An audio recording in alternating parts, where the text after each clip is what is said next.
So itulo natin yung kandila sa papel at saka dun sa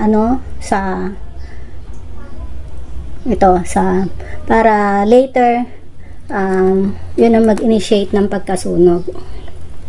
So bakit kandilang itim ang ginagamit natin? Ang kandilang itim ay ginagamit sa pagpapahiwalay sa dalawang tao, kalimitan ay sa mga kabit at pagpapaalis ng negative energies. Yan din mga pambaklas ng kulam. So kailangan natin ng kandilang itim. Kung wala kayong kandilang itim, pwede rin kayong gumamit ng white candle. Pero mas mabisa sa mga gantong ritual ang black candle. So, iniwan ko na yung black candle doon para masusunog na rin siya mamaya. So, hayaan nating masunog lahat.